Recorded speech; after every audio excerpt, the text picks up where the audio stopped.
Do you ever feel enclosed? Trapped in a world which is far too complex for its own good? Well, you, my friend, are not alone. This world is a complicated place, full of too many problems. Far too many problems. News, school, money, politics. Too much. But in those times of anxiety, I try to look for someone, something, to ease my mind. And for me, that's lo-fi. A simple concoction of a drum beat along with the sampled music of a bygone era which has long since passed from us.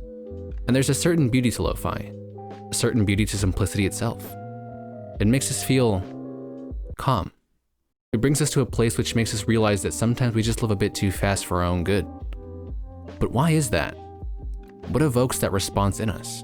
What's so special about some anime girl with her headphones, studying to the same lo-fi beats we're listening to? This is the beauty of lo-fi.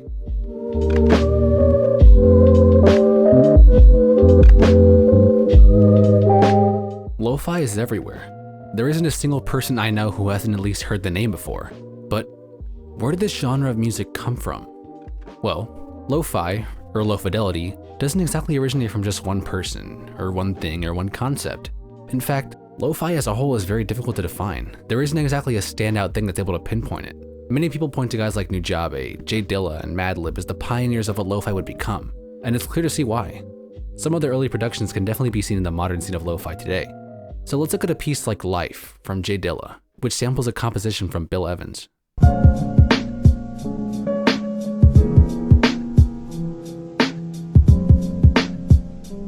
Or perhaps a piece like Fallen from Madlib, which samples Don Mist from the Stringtronics.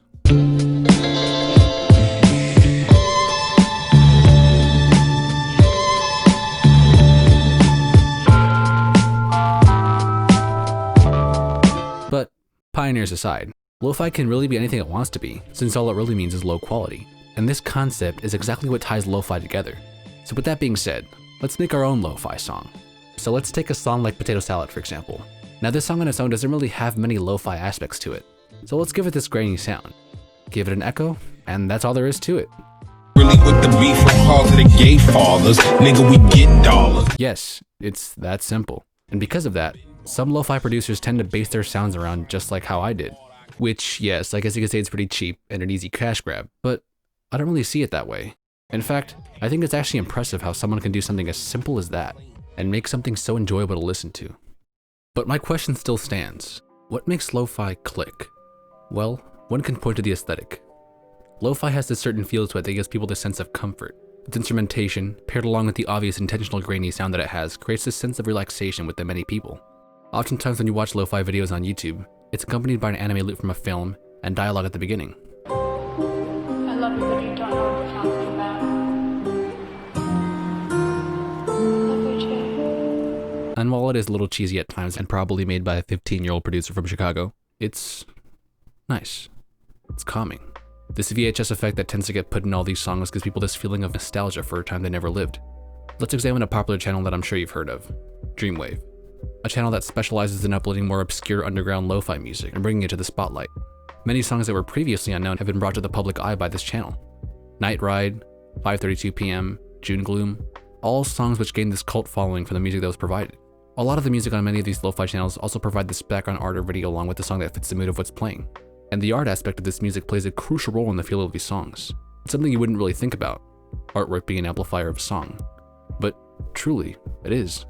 I mean, picture a song like Trains by Altitude, with this video provided.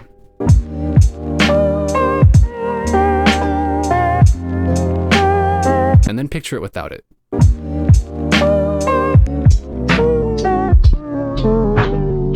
I know it may seem minor at first, but there is a clear difference. And of course it goes without saying that the music is very important as well. I mean, it's the thing I'm talking about in this video. But not all lo-fi gives you the same feeling. Not all of it is this comforting, feel-good type of sound. Sometimes it can be a little depressing, or really happy. Sometimes it can even be a little bit of both. Take for example Kendall Miles, an instrumentalist who uses music to convey certain emotions like sadness, or loneliness, or a longing for something more. His Daydreams EP is an amazing example of this.